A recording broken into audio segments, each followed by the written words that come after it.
Wake me when you need me.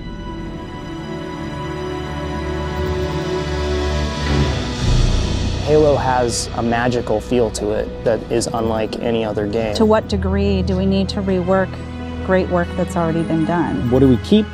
What do we throw away? What do we add? Equally, we want this to be our Halo game and the first Halo game that 343 has developed. We've really focused on trying to craft these moments that live up to the legacy of the Halo experience. We're working within the constraints of what makes Halo Halo, but trying to make every aspect of it bigger and better.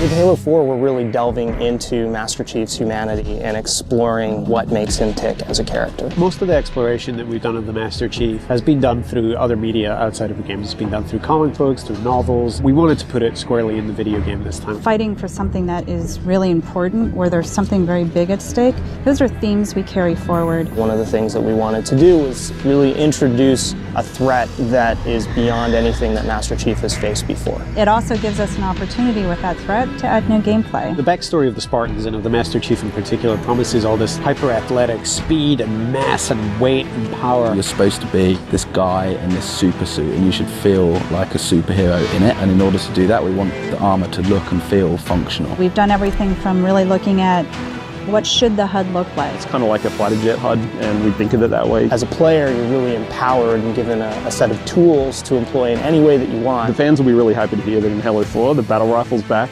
It's the old burst fire precision weapon that they know and love. All weapons, vehicles and enemies have all been updated graphically. A lot of that is just in service of the experience we're trying to create. We want you to feel like you could step right into that world. We're trying to bring that across in multiplayer, that there's this whole universe out there and you get to play in all these cool locations. We're absolutely creating multiplayer levels from scratch. So these are not play spaces that are recycled from the campaign. They're purpose-built with competitive in mind. The two maps that we're going to be showing are Warhouse and Wraparound. Wraparound is a looping arena type structure, lots of verticality, up and down combat. Warhouse is like an abandoned military base which has got a giant mech being constructed in the center of it. We've always had this sort of schism between multiplayer and campaign. And the campaign was completely wrapped in fiction, and multiplayer just wasn't. The Spartans in multiplayer are Spartan 4s. These are the newest breed of Spartan. We've created a fairly compelling and fairly convincing reason why red Spartans can fight blue Spartans. There's other parts to our multiplayer experience.